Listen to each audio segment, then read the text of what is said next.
What is retargeting and how does it work? One of the concepts that seems the hardest to grasp for many marketing and advertising professionals is the concept of retargeting. Retargeting is the practice of targeting users who had previously been identified and cookied according to some other criteria, usually a site they had visited.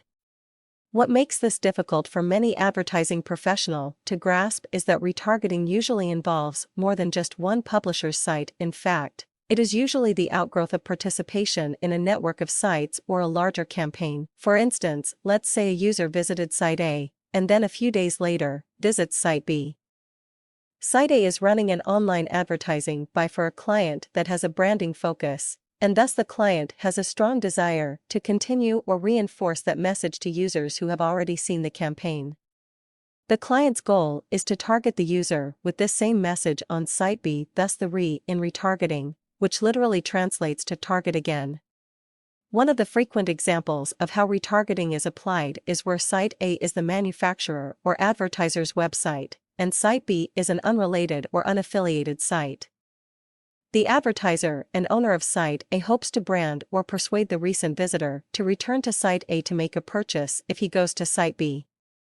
The advertiser may think that the user in question is in the middle of a decision cycle, or that the user's brand loyalty can be reinforced by continued branding after a purchase or shopping session has already taken place. Either way, it keeps the brand in the mind space of the consumer. On the ad-serving level, there are a couple of ways to make this happen. One is for both sites to use the same overall ad serving system and account, which would mean that this ad server would create and track the relevant cookies.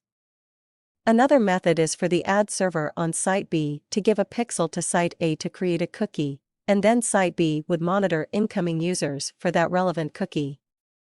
The drawback with this method is that the cookie creation process is sometimes an additional ad serving cost for site B, and there is no guarantee that any significant amount of traffic will come from site A. Finally, an ad network may create cookies on its own that create relevant tracking for retargeting, so if both site A and site B are running tags from this network, some percentage of traffic, depending on how heavily the tag is in rotation, can be retargeted by T. It is important to note that behavioral targeting is a form of retargeting. The only difference is that behavioral targeting can refer to in-site targeting as well as targeting users visiting different sites.